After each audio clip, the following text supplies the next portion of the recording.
Bonsoir à tous, je suis ravi de vous retrouver dans cette petite vidéo spéciale de la Grande Entrie consacrée au film Ça, d'après Stephen King, réalisé par Andrés Muschietti et qui est sorti au format Blu-ray.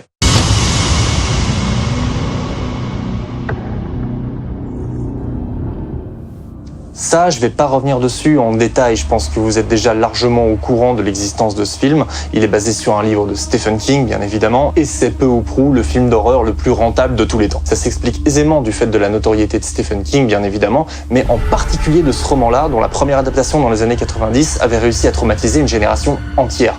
Est-ce que ça va être le cas de cette version-là? J'en suis pas aussi sûr, mais toujours est-il que j'ai trouvé le film particulièrement bien fait.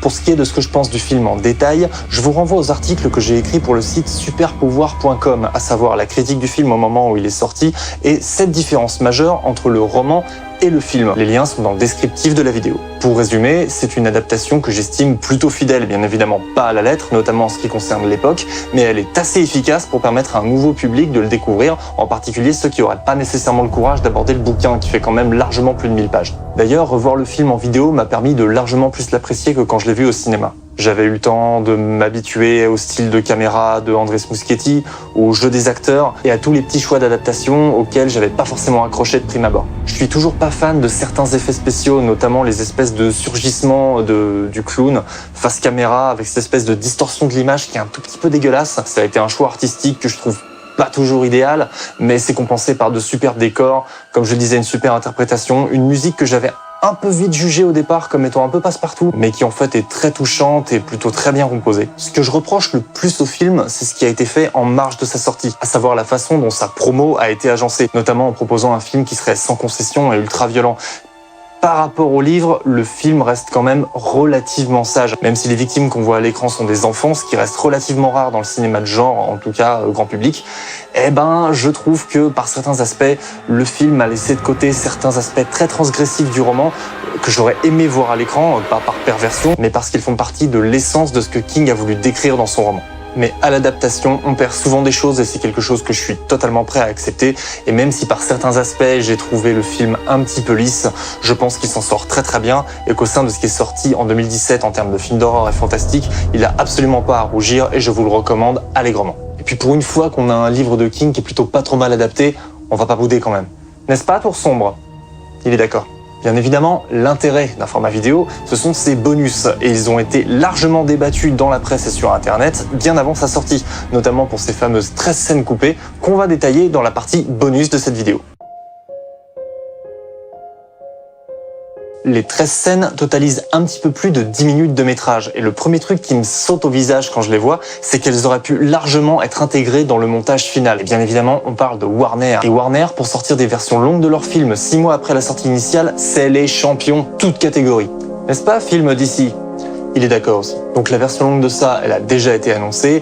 Encore aucune date de sortie prévue, ça devrait arriver courant 2018. Et c'est à peu près la seule chose qui fait que je vous recommanderais peut-être d'attendre pour voir exactement ce qu'ils vont intégrer dans cette version longue. Pour l'instant, rien n'indique qu'ils ne vont pas mettre d'autres scènes que celles qui sont contenues dans ce Blu-ray, mais j'espère que ce sera le cas, sinon c'est probablement l'arnaque du siècle. Parmi ces 13 scènes, il y en a une qui est parodique, qui est une sorte de version alternative de la scène de l'égout, et elle est à crever de rire. Je vous la recommande en priorité. D'ailleurs, ils la mettent en premier dans le menu, c'est histoire de poser l'ambiance, quoi. Ces scènes supplémentaires, elles permettent à plusieurs personnages qui sont un peu laissés de côté dans le film de se développer. Et c'est en ce sens que je trouve que c'est particulièrement dommage qu'elles aient pas été intégrées au film final. En particulier pour les personnages de Bill, dont on voit bien plus le rapport conflictuel avec les parents. Sa mère reste toujours dans l'ombre, on voit presque jamais son visage, ce qui est un choix de narration très intéressant en ce qui concerne ce personnage. Le personnage de Henry Bowers également, auquel on apporte une petite touche de complexité supplémentaire qui lui manquait vraiment dans le montage initial. La meilleure scène concernant Stan pendant sa bar mitzvah, qui balance une espèce de speech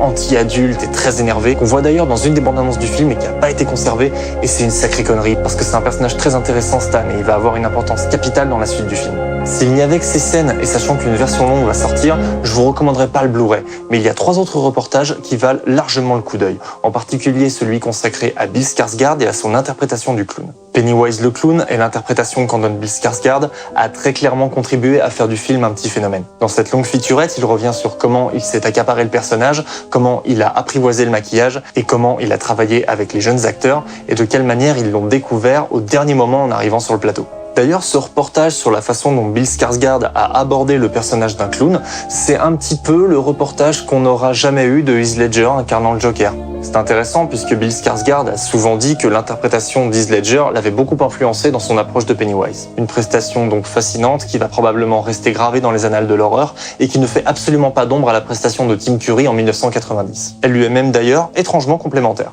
Sans surprise, le bonus suivant est entièrement centré sur le club des losers, les 7 enfants qui s'opposent au clown. C'est peut-être le plus sympa des 3 documentaires que vous allez voir sur le Blu-ray, tout simplement parce qu'il montre l'authenticité de l'amitié qui lie ces 7 acteurs. L'ambiance de camaraderie qu'il y a sur le plateau montre très bien les liens qui les unissent et qui a manifestement transcendé l'écran. Et l'authenticité presque familiale de ces liens, c'est exactement ce qui intéresse King de prime abord dans son roman. D'ailleurs, le 3e et dernier reportage, c'est un entretien avec Stephen King d'une dizaine de minutes où il revient sur la jeunesse de son roman et sur tous les thèmes qui l'ont influencé au moment de son écriture. Beaucoup de gens se bornent à retenir de ça qu'une simple histoire de clown qui fait peur alors qu'il va bien au-delà. C'est une intense célébration de l'amitié, du pouvoir de l'enfance, de l'imagination, de la foi et aussi du thème un peu suranné du passage à l'âge adulte. Dans le reportage, King nous parle de son ambition et de la façon dont il a transformé une simple histoire de maison hantée en une histoire de ville hantée. En gros obsédé du détail et de l'authenticité qu'il est, Stephen King explique aussi qu'il est allé lui-même à la rencontre des habitants de Bangor afin de récupérer le plus de petites histoires possibles sur le passé de la ville, un peu comme le fait Mike Hanlon dans le roman d'ailleurs. Je conclurai cette vidéo en signalant que Warner aurait peut-être pu faire un petit effort sur le Blu-ray en ce qui concerne son fourreau et offrir une illustration différente à l'intérieur,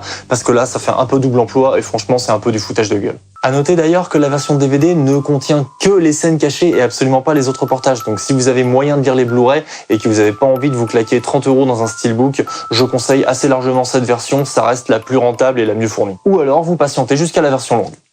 C'est vous qui voyez. Merci en tout cas d'avoir regardé cette modeste chronique, j'espère qu'elle vous a plu. N'hésitez pas non plus à nous suivre sur Facebook ou encore Twitter pour plus de news fantastiques et de contenu. D'ici là, si un type chelou déguisé en clown vous propose un ballon dans la rue, vous savez quoi faire.